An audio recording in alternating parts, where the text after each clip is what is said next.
భాగవత పద్యమకరంద ప్రియులరా నమస్తే.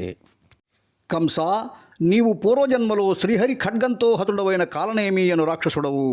శ్రీ మహావిష్ణువు యదువంశంలో దేవకీ వసుదేవులకు జన్మించి రాక్షసులందరినీ సంహరిస్తాడు అని చెప్పిన నారదుని మాటలు విని కంసుడు కుమిలిపోయాడు. ఒక్కసారిగా కోపం పెళ్ళుబుకింది. అప్పుడు కలకంబారి మరింది చెల్లెలి నుదగ్ర క్రోధుడై పట్టి బంధుల గావించి హరిందలంచి వెసతోడ్తో వారు గన్నట్టి పుత్రుల జంపెన్ కురునుగ్రసేను యదు దద్భోజాంధకాధీషు నిర్మలు బట్టెన్ కడువాలి ఏలే చలమారన్ సురసేనములం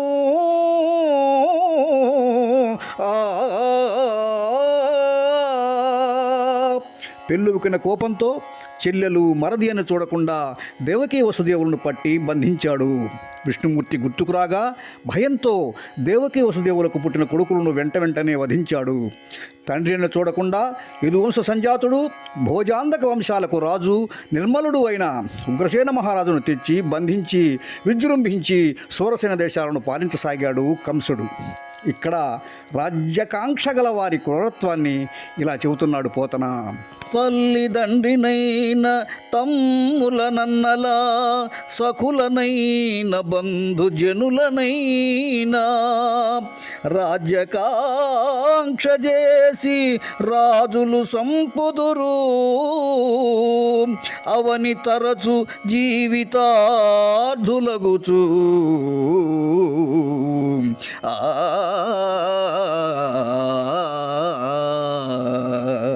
లోకంలో రాజులు తమకు గొప్ప జీవితం ఉండాలని రాజ్యకాంక్షతో తల్లిదండ్రులనైనా అన్నదమ్ములనైనా బంధువులనైనా చంపుతారు అంటాడు పోతన.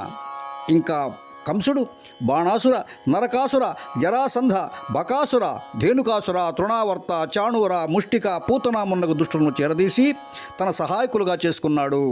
యుద్ధాలలో యాదవులను ఓడించి వారిని బానిసలుగా చేసుకున్నాడు. ఉడితుడి కంసుడు దేవకి కొడుకులనార్వురవధింప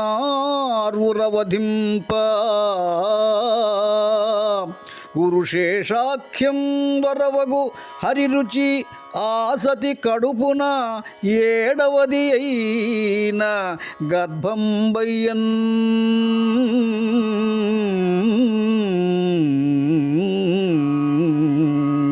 కంసుడు వెంటనే దేవకికి పుట్టిన 6 కొడుకులను చంపాడు. ఆదిశేషుడనే మహనీయమైన విష్ణుతేజము దేవకీదేవి గర్భంలో 7వదిగా ప్రవేశించింది.